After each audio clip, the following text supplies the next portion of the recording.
പടം എങ്ങനെ ഉണ്ടായിരുന്നു?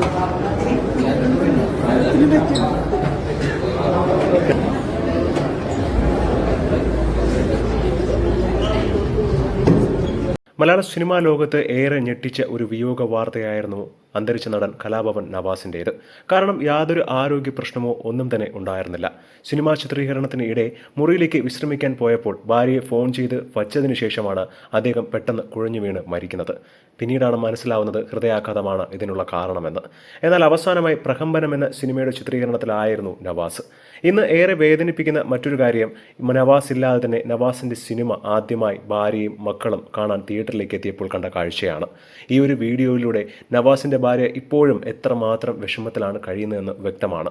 എന്താണ് സിനിമയെക്കുറിച്ചുള്ള അഭിപ്രായമെന്ന് നവാസിൻ്റെ ഭാര്യയായ റഹ്നയോട് ചോദിച്ചപ്പോൾ വിഷമം കൊണ്ട് കണ്ണു നിറയുകയായിരുന്നു റഹ്ന. ഒരക്ഷരം പോലും മിണ്ടാൻ കഴിയാത്ത അവസ്ഥ. മാധ്യമക്കാർ കുറച്ചെങ്കിലും മാന്യത പാലിക്കണം എന്നുള്ള കമന്റുകളാണ് സോഷ്യൽ മീഡിയയിൽ നിറയുന്നത്. ആ ഭാര്യ എത്രമാത്രം വേദനിച്ചുകൊണ്ടാണ് ഭർത്താവിൻ്റെ അവസാന സിനിമയെ ഒരു നോക്ക് കാണാൻ തിയേറ്ററിലേക്ക് മക്കളുമായി എത്തുന്നത്. ഈ ഒരു സമയത്ത് നിങ്ങൾക്ക് എങ്ങനെ മനസാക്ഷിയില്ലാതെ പെരുമാറാൻ കഴിയുന്നു എന്നാണ് ഒട്ടുമിക്ക പേരും കമന്റായി വരുന്നത്. സോഷ്യൽ മീഡിയയിലടക്കം ഇവരെയൊക്കെ ഏറെ വിമർശിക്കുന്നുണ്ട്.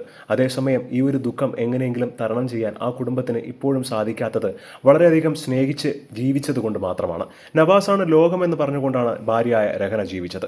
ആ വ്യക്തിക്ക് ഇത് താങ്ങാവുന്നതിലും അപ്പുറം തന്നെയാണ്. രഹനയുടെ ഈ ഒരു അവസ്ഥ ഞങ്ങൾക്കും വല്ലാത്ത വിഷമം തോന്നുന്നതാണ് നവാസിനെ സ്നേഹിക്കുന്നവർ മുഴുവൻ കമന്റ് ചെയ്യുന്നതും. എന്താണ് ഈ ഒരു വിഷയത്തെക്കുറിച്ച് നിങ്ങൾക്ക് പറയാനുള്ളതെന്ന് താഴെ മറക്കാതെ കമന്റ് ചെയ്യുക.